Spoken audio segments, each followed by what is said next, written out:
স্বচ্ছতা ও আন্তরিকতার সঙ্গে ঐকমত্য কমিশনের সঙ্গে বিএনপির আলোচনা চলছে বলে জানিয়েছেন দলের স্থায়ী কমিটির সদস্য সালাউদ্দিন আহমেদ। তিনি আশা করেন আজই জাতীয় ঐকমত্য কমিশনের সঙ্গে আলোচনা শেষ হবে। জাতীয় সংসদ ভবনের এলডি হলে কমিশনের সঙ্গে তৃতীয় দফার বৈঠকে এ কথা বলেন সালাউদ্দিন আহমেদ। এ সময় তিনি বলেন, আগের বৈঠকে যেসব বিষয়ে মতানৈক্য ছিল সেসব বিষয়ে দলীয় ফোরামে আলোচনার পর আজ কমিশনকে জানানো হবে। বিএনপির স্থায়ী কমিটির সদস্য নজরুল ইসলাম খানের নেতৃত্বে সালাউদ্দিন আহমেদ সহ ৫ সদস্যের প্রতিনিধি দল এই আলোচনায় অংশ নিয়েছেন। এর আগে বৃহস্পতিবারের বৈঠকে সংবিধান ও রাষ্ট্র পরিচালনার মূলনীতি পরিবর্তনে ঐকমত্য কমিশনের করা সুপারিশগুলোতে বিএনপির জোরালো আপত্তি জানিয়েছিল দলটি।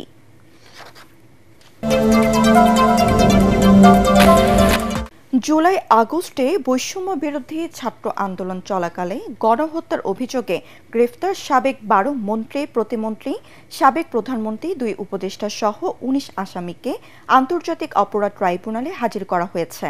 সকাল ১০টার পর কয়েকটি প্রিজন ভ্যানে করে তাদের একে একে ট্রাইব্যুনালে আনা হয়। বিচারপতি মোহাম্মদ গোলাম মুর্তুজা মজুমদারের নেতৃত্বে তিনি ৩ সদস্যের আন্তর্জাতিক অপরাধ ট্রাইব্যুনালের বিচারিক প্যানেলে দুপুর 12:30টায় এই বিষয়ে শুনানি হওয়ার কথা রয়েছে।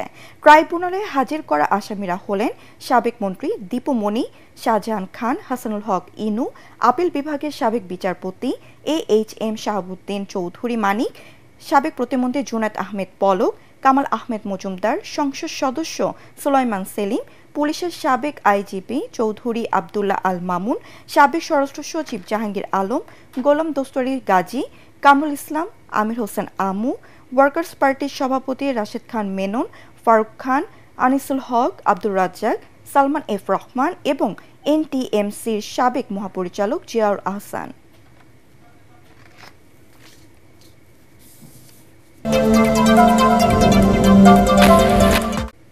আন্তর্জাতিক আবারও ট্রাম্প বিরোধী বিক্ষোভে উত্তাল যুক্তরাষ্ট্র। স্থানীয় সময় শনিবার দেশটির 50টি রাজ্যে ডাকা 50501 প্রতিবাদ বিক্ষোভে রাজধানী ওয়াশিংটন ডিসি, নিউ ইয়র্ক ও শিকাগো সহ প্রধান শহরগুলোতে হাজার হাজার মানুষ রাস্তায় নেমে আসেন।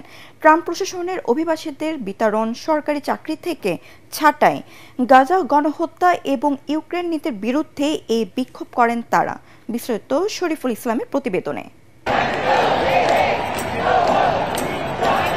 দ্বিতীয় মেয়াদে ক্ষমতায় বসার পর বিতর্কিত নানা পদক্ষেপে দেশে বিদেশে চরম সমালোচনার মুখে পড়েন প্রেসিডেন্ট ডোনাল্ড ট্রাম্প। বিশেষ করে অবরুদ্ধ গাজায় ফিলিস্তিনি মুসলমানদের ওপর ইসরায়েলি বাহিনীর বর্বরতাকে সমর্থন দেওয়ায় ট্রাম্পের ওপর ক্ষেপেছেন খোদ যুক্তরাষ্ট্রের নাগরিকরাই। গাজায় গণহত্যার প্রতিবাদে চলমান বিক্ষোভের মধ্যেই এবার 50টি রাজ্যে একসঙ্গে জ্বলে উঠল প্রতিবাদের আগুন।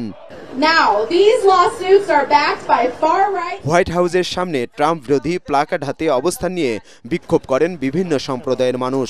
ইসরায়েলকে সামরিক ও অস্ত্র সহায়তা বন্ধ, অত্যাচার প্রতিহত এবং অভিবাসীদের স্বাগত জানানো সহ নানা স্লোগান দেন আন্দোলনকারীরা। একই ধরনের বিক্ষোভ হয় যুক্তরাষ্ট্রের অন্যান্য শহরেও। নিউ ইয়র্কের ব্যস্ততম শহর ম্যানহাটনে জড়ো হয়ে বিক্ষোভ করেন শত শত মানুষ। প্রেসিডেন্টের উদ্ভট নানা সিদ্ধান্তে আমরা খুবই উদ্বিগ্ন। ইলন মাস্কের নানা হুমকি আর ট্রাম্প প্রশাসন হার্ভার্ডের তহবিল কমিয়ে দেয়া ও বিদেশি ছাত্রদের বিষয়ে যে সিদ্ধান্ত নিয়েছে তা প্রতিহত করা হবে। এই মুহূর্তে কংগ্রেসের উচিত এগিয়ে আসা।